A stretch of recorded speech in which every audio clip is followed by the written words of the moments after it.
ಸಾಮ್ ಟಿವಿಯಿಂದ ನಾನು ರಾಜಶೇಖರ್ ಅಂತ ಹೇಳಿ. ಈ ದೇಶದ 50ರಿಂದ 60% ಸಂಪತ್ತು ಆಸ್ತಿ ಏನಿದಲ್ರಿ ಅದು ನಿಮ್ಮ ಸಮಯದಲ್ಲಿದೆ. ಒಂದು ನಿಮಿಷ ಸರ್, ನಾನು ಮಾತಾಡ್ತೀನಿ. ಈ ಸಂಪತ್ತು ಇದ್ದಾಗನೂ ಕೂಡ ನೀವು ದೇಶಕ್ಕಾಗಿ ಸ್ವಲ್ಪ ಆದ್ರೂ ನೀವು ತ್ಯಾಗ ಮಾಡ್ಲಿಕ್ಕೆ ಆಗೋದಿಲ್ಲರಿ. ಒಬ್ಬ ಕೂಲಿ ಕಾರ್ಮಿಕ ದಿನನಿತ್ಯ ಒಂದು 500ರಿಂದ 600 ರೂಪಾಯಿ ಕೆಲಸ ಮಾಡಿ ತನ್ನ ಜೀವನ ನಡೆಸಿ ಆದ್ರೂ ಸರ್ಕಾರಕ್ಕೆ ಟ್ಯಾಕ್ಸ್ ಕೊಡ್ತಾನೆ. ಅಂಥದ್ರೊಳಗೆ ಅಂಥ ಒಬ್ಬ ಸಾಮಾನ್ಯ ವ್ಯಕ್ತಿ ಕೊಡ್ತಾಗ ಈ ದೇಶದ 60% ಆಫ್ ದಿ ಟೋಟಲ್ ಎಂಟೈರ್ ಏನಿದೆ ನೋಡ್ರಿ, ಒಂದು ಈ ಸಂಪತ್ತು ಏನಿದೆಲ್ಲ ಅದು ನಿಮ್ಮ ಹೆಸರಲ್ಲಿದೆ. ಇವಾಗ ಫಾರ್ ಎಕ್ಸಾಂಪಲ್ ಈಗ ನಾನು ಹೇಳ್ತೀನಿ, ಗುಜರಾತ್ ಎಲ್ಲ ಹೋದ್ರೆ industries are almost all run and owned by you people. ಒಂದು ನಿಮಿಷ ಸರ್ ನಾನು ಮಾತಾಡ್ತೀನಿ. Let me clear first. ನಾನು ನನ್ನ ಪ್ರಶ್ನೆಯನ್ನು ಮಾತ್ರ ಅರ್ಥ ಮಾಡ್ಕೊಳ್ಳಿ. ಆ್ಯಂಡ್ ಅಲ್ಲಿ ಆ ಫ್ಯಾಕ್ಟ್ರಿಗಳಿಗೆ ಅದರ ಡೀಲರ್ಶಿಪ್ ಯಾರಿಗೆ ಬರ್ತದೆ? ನಿಮ್ಮವ್ರಿಗೆ ಬರ್ತದೆ.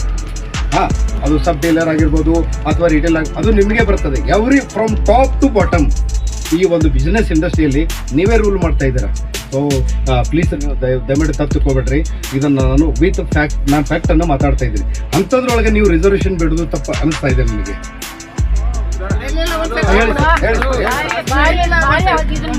ಹೇಳಿ ಸರ್.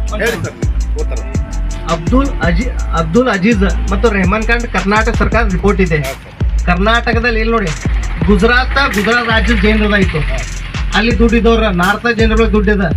ಅಲ್ಲಿ ಸರ್ಕಾರ ಅವ್ರಿಗೆ ಕೊಡ್ತಾ ಇಲ್ಲ, ಅವ್ರಿಗೆ ಅವಶ್ಯಕತೆ ಇಲ್ಲ. ಮೊದಲೇ ಮತ್ತ ನೀವು ಯಾವ ಇಕಾನಮಿಕ್ ಸರ್ವೆ ಅಂದರೆ ಅದು ಪ್ರಾಪರ್ ಡಾಟಾ ಇದ್ರೆ ತೋರಿಸ್ರಿ. ನಾನು ನಿಮ್ಗೆ ಚಾಲೆಂಜ್ ಮಾಡ್ತೀನಿ.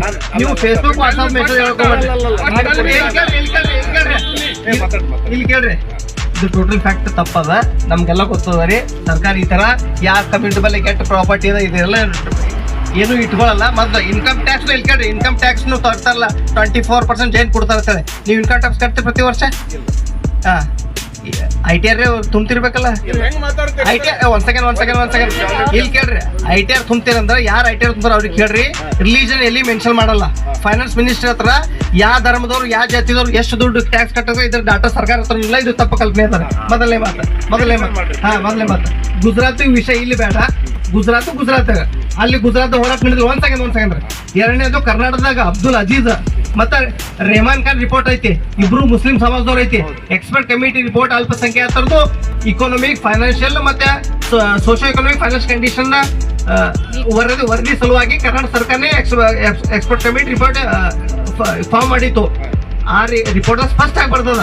ಕರ್ನಾಟಕದಾಗ ಏನು ಅಲ್ಪಸಂಖ್ಯಾತರ ಧರ್ಮಗಳವ ರೀ, ಅರ್ಧಾಗ ಎಲ್ಲಕ್ಕಿಂತ ಜಾಸ್ತಿ ಬಡತನ ಜೈನ ಸಮಾಜದಲ್ಲಿ ಅಂತ ವರದಿ ಅದ. ನೀವು ತೆಗೆದು ನೋಡಿ, ನಮ್ಮ ಲೆಕ್ಕ ತೋರಿಸ್ತೀನಿ ಏನ್ರಿ. ಕರ್ನಾಟಕದಾಗ 50% ಜಾಸ್ತಿ ಬಡತನ ಜೈನರದಲ್ಲಿ ಇದೆ ಅಂತ ಇದಾರೆ. ಮುಸ್ಲಿಮದು 29% ಅಷ್ಟೇ ತೋರ್ಸಾರ್ರಿ. ಕ್ರಿಶ್ಚಿಯನ್ದಾಗ 14% ಅಷ್ಟೇ ತೋರ್ಸಾರ್ರಿ. ಒಂದು ಮಾತಾಯ್ತು. ಅಲ್ಲಿ ಹಿಂದೊಂದು ಬ್ಯಾಗ್ ಅದು ಕೊಡ್ರಿ. ಅದು ಇಲ್ಲಿ ಕೇಳ್ರಿ. ಅಲ್ಪಸಂಖ್ಯಾತರದಾಗ ರೀ ಇಲ್ಲ ಅದು ಬ್ಯಾಗ್ ಐತೆ ನೋಡ್ರಿ. ಅದು ಇಲ್ಲ, ಅದು ಒಂದು ಇಲ್ಲ, ಅದಕ್ಕೆ ಬಿಟ್ಟು ಇನ್ನೊಂದು ಐತೆ. ಅದು ಕೈಚೆ ಐತೆ ನೋಡ್ರಿ.